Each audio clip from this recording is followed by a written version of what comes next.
A welcome change in pace for residents in Navy Yard this weekend. No chaos from teenage takeovers after multiple weekends with hundreds of teenagers gathering, getting into fights, sometimes ending with gunfire. Thank you for being with us here at 11 o'clock. I'm Josh Chapin. MPD has tried cracking down by creating juvenile curfew zones. However, the law giving them this power expires in little more than 2 weeks. Christian Flores is in Navy Yard tonight, taking a closer look at what comes next for the D.C. Council. These videos of a teen takeover that ended in gunfire in Navy Yard 2 weeks ago sent shockwaves across the community. It's an issue residents have seen.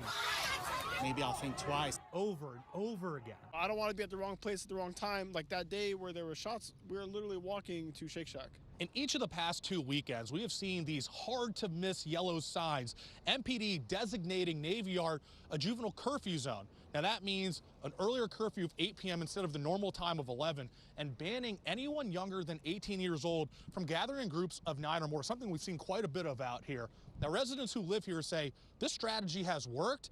No incidents so far this weekend. We've definitely had these issues for a while. I know as soon as the last curfew went into place, like I did see a dramatic decrease in any of those type of events happening. I know the DC police, they're working hard, but there's only so many of them and hundreds of kids. MPD only has this power for a few more weeks. The law allowing them to create earlier curfews expires April 15th. Councilmember Brooke Pinto was not sure an extension of this temporary emergency law was possible. And right now it doesn't have the votes it needs on the council to extend it. And so I'm really worried about that. Now, Pinto is calling for a vote to extend the emergency bill, which would expire in September if approved.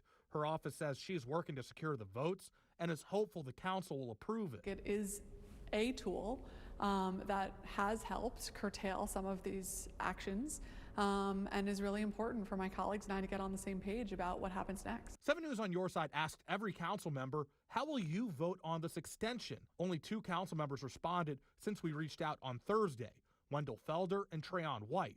Felder's office says he will support the extension. White's office says he will not comment on how he will vote, but pointed us to earlier comments when he said curfews are one tool, but there needs to be more investment in other resources for the city's youth. I hope it gets extended. I hope it gets extended and that power stays with the DC police. Christian Flores, 7 News. Christian, thank you. Police released these new images of 2 juveniles wanted for robbery during a teen takeover in Navy Yard earlier this month.